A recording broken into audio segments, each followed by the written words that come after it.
नमस्कार, जय हिंद मेरे प्यारे बच्चों।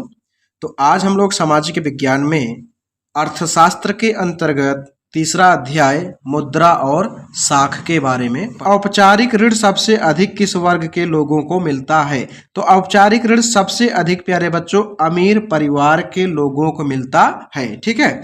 अब भारत में रुपए के प्रयोग को वैधता कैसे प्रदान की गई है? किसके द्वारा? कानून के द्वारा। कानून के द्वारा जो है भारत में रुपए को क्या मिला है प्यारे बच्चों? वैधता। ठीक है। अगला प्रश्न है और ये प्रश्न है, निम्नलिखित में से किस वर्ष बांग्लादेश ग्रामीण बैंक की स्थापना की गई? तो बांग्लादेश ग्रामीण बैंक की स्थापना प्यारे बच्चों सन 1970 ईस्वी में की गई। ठीक है। अब अगला प्रश्न है, यहाँ पर देखिए एक और दिया है कि स्वयं सहायता समूहों में बचत और ऋण संबंधी अधिकतर निर्णय किसके द्वारा लिए जाते हैं? तो जो स्वयं सहायता समूह होता है उसके जो मेंबर होते हैं, सदस्य होते हैं, वही क्या करते हैं? अधिकतर जो है ऋण संबंधी निर्णय लेते हैं। प्यारे बच्चों लघु उत्तरीय प्रश्न आइए हम लोग चर्चा करते हैं। तो साख यानी कर्जा किसे कहते हैं? तो लोगों को दिए जाने वाले कर्ज को क्या कहते हैं? साख कहते हैं। तो लोगों को दिए जाने वाले कर्ज को ही प्यारे बच्चों क्या कहते हैं? साख कहते हैं। साख जो होता है वो आर्थिक जीवन का एक महत्वपूर्ण तत्व है। साख गरीब और मध्यम वर्ग के विकास में महत्वपूर्ण भूमिका निभाती है। जरूरतमंद लोग साख के जरिए अपने रुके हुए कार्य करते हैं। किसान साख के जरिए अपनी फसलों के उत्पादन को बढ़ाते हैं। औद्योगिक विकास में साख काफी महत्वपूर्ण भूमिका निभाती है। व्यापार के क्षेत्र में काफी मात्रा में साख लिए जाते हैं जिससे व्यापारी वर्ग अपने व्यापार को बढ़ा सके। मेरे प्यारे बच्चों आप देखते होंगे गांव में लोग क्या करते हैं? स्वयं जो सहायता समूह होता है उससे क्या ले लेते हैं? कर्ज ले लेते हैं और उससे अपने जो है कार्यों को करते हैं, अपने कृषि कार्यों को करते हैं, है ना। घर भी बनवा लेते हैं कम ब्याज पर क्योंकि पैसे मिल जाते हैं। मेरे प्यारे बच्चों अगला प्रश्न है, मुद्रा क्या है? आधुनिक मुद्रा करेंसी को विनिमय का माध्यम क्यों स्वीकार किया जाता है? तो मुद्रा मूल्य का माप और विनिमय का साधन है जो किसी देश के केंद्रीय बैंक द्वारा जारी की जाती है और सरकार द्वारा मान्यता प्रदान की जाती है। तो मुद्रा एक सर्वमान्य वस्तु है जिसे लेने से कोई इनकार नहीं करता, इसलिए क्रेता और विक्रेता मुद्रा का इस्तेमाल विनिमय के साधन के रूप में करते हैं। हर कोई मुद्रा के रूप में भुगतान लेना पसंद करता है, फिर उस मुद्रा का इस्तेमाल अपनी जरूरत की चीजें खरीदने के लिए करता है। तो मेरे प्यारे बच्चों अगला प्रश्न है, यहाँ पर ये प्रश्न है कि जोखिम वाली परिस्थितियों में ऋण कर्जदार के लिए और समस्याएं खड़ी कर सकता है। जोखिम वाली परिस्थितियों में ऋण कर्जदार के लिए और समस्याएं खड़ी कर सकता है, स्पष्ट कीजिए। तो देखिए हमारी रोजमर्रा की जिंदगी में बहुत सी गतिविधियों में ऐसे बहुत से सौदे होते हैं जहां किसी न किसी रूप में ऋण का उपयोग होता है। ग्रामीण क्षेत्रों में कर्ज की मुख्य मांग फसल उगाने के लिए होती है। किसान ऋतु के आरंभ में फसल उगाने के लिए उधार लेते हैं और फसल तैयार हो जाने पर उधार चुका देते हैं। लेकिन यदि किसी वजह से फसल बर्बाद हो जाती है, प्यारे बच्चों भारत की जो फसलें होती हैं मौसमी फसलें होती हैं ना, तो कभी कभी मौसम एक जैसा नहीं रहता है तो कर्ज की अदायगी असंभव हो जाती है क्योंकि जब फसल बर्बाद हो जाती है तो ऐसी परिस्थिति में किसान अपनी जमीन का कुछ हिस्सा बेचने को मजबूर हो जाता है। इस प्रकार इस जोखिम वाली परिस्थिति में कर्जदार के लिए ऋण लेने से कई समस्याएं उत्पन्न हो जाती हैं और उसकी कमाई बढ़ने के बजाय उसकी स्थिति और बदतर यानी और खराब हो जाती है। प्यारे बच्चों कर्ज यानी साख लेना भी क्या है? नुकसानदेह कभी कभी हो जाता है, लेकिन हम साख इसलिए लेते हैं ताकि हम अपनी उपज को बढ़ा सके, हम अपने कार्यों को अच्छे से कर सके। मेरे प्यारे बच्चों अगला प्रश्न है आपका, वो ये है कि अतिरिक्त मुद्रा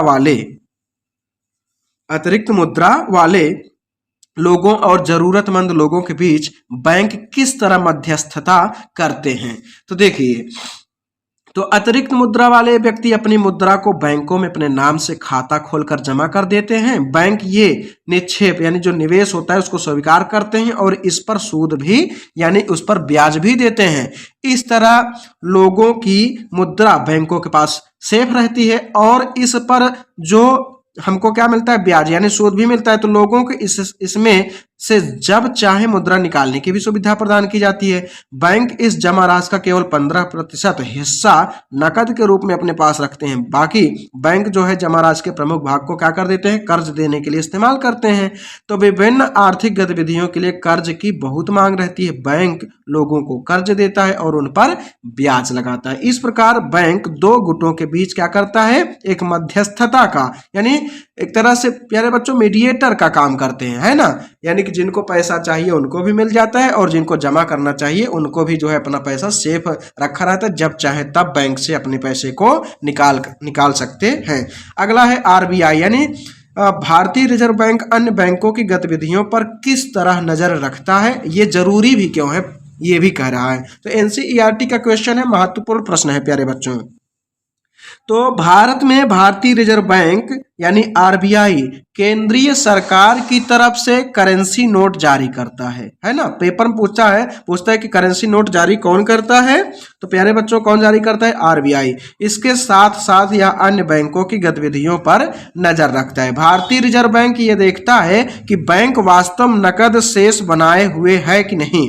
बैंक केवल लाभ बनाने वाली इकाइयों और व्यापारियों को ही ऋण मुहैया नहीं करा रहे, बल्कि छोटे किसानों, छोटे उद्योगों, छोटे कर्जदारों को भी ऋण दे रहे हैं। समय समय पर बैंकों को आरबीआई को यह जानकारी देनी पड़ती है कि वे कितना और किनको ऋण दे रहे हैं और उसकी ब्याज की दरें क्या हैं। ये इसलिए जरूरी है ताकि ऋण की सुविधा सभी को मिलती रहे। प्यारे बच्चों, अगर आरबीआई जो है उस पर नजर नहीं रखेगी तो बहुत सारे ऐसे बैंक होते हैं जो क्या करते हैं, अपनी मनमानी करते हैं, ठीक है, अलग अलग जो है दरों पर क्या करते हैं, ब्याज को वसूलते हैं। तो प्यारे बच्चों अगला प्रश्न है कि विकास में ऋण की भूमिका का विश्लेषण कीजिए, या विकास प्रक्रिया में ऋण की भूमिका का विश्लेषण कीजिए। तो हमारे जीवन की बहुत सी गतिविधियों में ऐसे बहुत से सौदे होते हैं जहां किसी न किसी रूप में ऋण का प्रयोग होता है।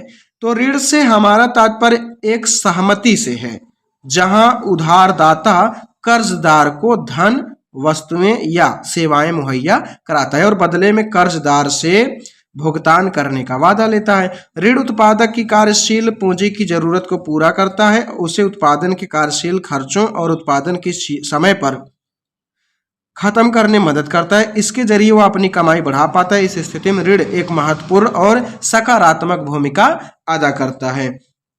अगला प्रश्न है औपचारिक और अनौपचारिक ऋणों में कोई दो अंतर। तो औपचारिक ऋण क्या होता है और अनौपचारिक ऋण क्या होता है प्यारे बच्चों। तो ये ऋण व्यापारिक बैंकों और सहकारी समितियों द्वारा सस्ती ब्याज दर पर ऋण उपलब्ध कराया जाता है और यह ऋण निश्चित दरों पर उपलब्ध कराया जाता है। यह ऋण क्या होता है, सस्ता होता है और ये ऋण का फायदा सबसे ज्यादा कौन लोग उठाते हैं, अमीर वर्ग के लोग। अनौपचारिक ऋण क्या होता है, ये ऋण साहूकार, व्यापारी, मालिक, रिश्तेदार, दोस्त आदि लोगों से लिया जाता है। यह ऋण ऐच्छिक दरों पर यानी कि उनकी इच्छा पर डिपेंड करता है कि वो कितने दर पर जो है आपको पैसा दे रहे हैं, उपलब्ध कराया जाता है। और यह ऋण क्या होता है प्यारे बच्चों, महंगा होता है, ठीक है। देखिए बहुत सारे लोग साहूकार के तले बहुत सारे लोग दब ही जाते हैं, नहीं जमा कर पाते तो लोग उनके खेतों को लिखा लेते हैं। प्यारे बच्चों आप अपने गाँव में भी ऐसा देखा होगा, है ना। तो अगला प्रश्न है मेरे प्यारे बच्चों कि बैंकों की प्रमुख गतिविधियों का वर्णन कीजिए। तो बैंक का जो प्रमुख कार्य क्या होता है उसको आइए देखते हैं। तो लोग अपनी रोजमर्रा की आवश्यकताओं को पूरा करने के बाद बचे हुए धन को क्या करते हैं, बैंकों में जमा करा देते हैं। तो बैंक ये निक्षेप क्या करते हैं, स्वीकार करते हैं और इस पर क्या देते हैं प्यारे बच्चों, सूद ना। तो इस तरह लोगों का धन क्या होता है, बैंकों के पास सुरक्षित रहता है। अगला क्या है कि लोगों को किसी भी समय धन निकालने की सुविधा भी उपलब्ध होती है। बैंक जनता से जो धन जमा खातों में स्वीकार करते हैं उस रकम का एक छोटा सा हिस्सा अपने पास नकद के रूप में रखते हैं। आजकल भारत में बैंक जमा का केवल जो बैंक है वो जमा का 15% अपने पास रखती है, बाकी जो है वो क्या करता है, अन्य लोगों को कर्ज के रूप में देता है, ऋण के रूप में। इसे किसी एक दिन पर जमाकर्ताओं द्वारा धन निकालने की संभावना को देखते हुए रखा जाता है। बैंक का काम इस नगद से आराम से चल जाता है। अगला पॉइंट है बैंक अपने पास जमा राशि को कर्ज के रूप में देता है। विभिन्न आर्थिक गतिविधियों के लिए कर्ज की बहुत मांग रहती है।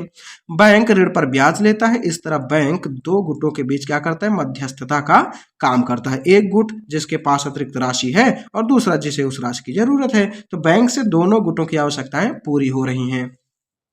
तो जमाकर्ता अपने अतिरिक्त धन को सुरक्षित सुरक्षित भी रख पाता है और ब्याज भी प्राप्त करता है, और कर्जदार कुछ ब्याज देकर धन प्राप्त करके आवश्यकताएं पूरी कर सकता है। तो बैंक जमा पर जो ब्याज देता है उससे ज्यादा ब्याज ऋण पर लेता है। कर्जदारों से लिए गए ब्याज और जमाकर्ताओं को दिए गए ब्याज के बीच का अंतर बैंकों की आय का प्रमुख स्रोत है। यानी जो आप प्यारे बच्चों जमा करते हैं पैसा, तो उसको जो है वो बैंक भी आपको कुछ पैसा जो है बदले में देगी, है ना। लेकिन अगर वो किसी दूसरे व्यक्ति को अपनी तरफ से बैंक दे रही है तो वो उससे जो मतलब कि सूद लेगी वो कहीं उससे ज्यादा लेगी, जितना आपको देगी उससे ज्यादा वो अगले वाले व्यक्ति से लेगी, और वही जितना लेगी वही क्या होगा, उसका आय होगा।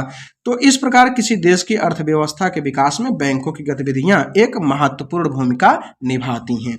तो मेरे प्यारे बच्चों अगला प्रश्न महत्वपूर्ण है, आरबीआई की महत्ता का वर्णन कीजिए। ठीक है, तो आरबीआई की विशेषता क्या है देखिए जरा। तो भारत में भारतीय रिजर्व बैंक यानी RBI, reserve bank of India, केंद्रीय सरकार की तरफ से करेंसी नोट जारी करता है।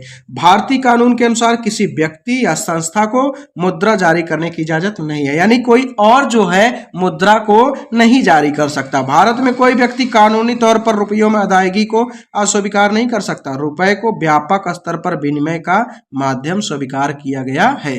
तो भारतीय रिजर्व बैंक कर्जों के औपचारिक स्रोतों की गतिविधियों पर नजर रखता है। आरबीआई नजर रखता है कि सभी बैंक वास्तव में नगद शेष बनाए हुए हैं या नहीं। वो ये भी देखता है कि बैंक केवल लाभ कमाने वाली इकाइयों और व्यापारियों को ही तो ऋण मुहैया नहीं करा रही हैं, बल्कि छोटे किसानों, छोटे उद्योगों, छोटे कर्जदारों इत्यादि को भी ऋण दे रहे हैं या नहीं। समय समय पर बैंकों को, भारतीय रिजर्व बैंक को ये जानकारी देनी पड़ती है कि वे कितना और किनको ऋण दे रहे हैं और उसकी ब्याज दरें क्या है। तो भारतीय अर्थव्यवस्था में रिजर्व बैंक की महत्वपूर्ण भूमिका है। ये सभी अन्य बैंकों की कार्यप्रणाली पर नजर रखता है, इसलिए इसे बैंकों का बैंक भी कहा जाता है। तो मेरे प्यारे बच्चों अगला प्रश्न और अंतिम प्रश्न है, यहाँ पर दीर्घोत्तरी प्रश्न है, और ये प्रश्न है कि मुद्रा आवश्यकताओं के दोहरे संयोग की समस्या को किस तरह सुलझाती है, या मुद्रा वस्तु विभाजन की समस्या को किस तरह सुलझाती है, एग्जाम्पल देकर समझाइए।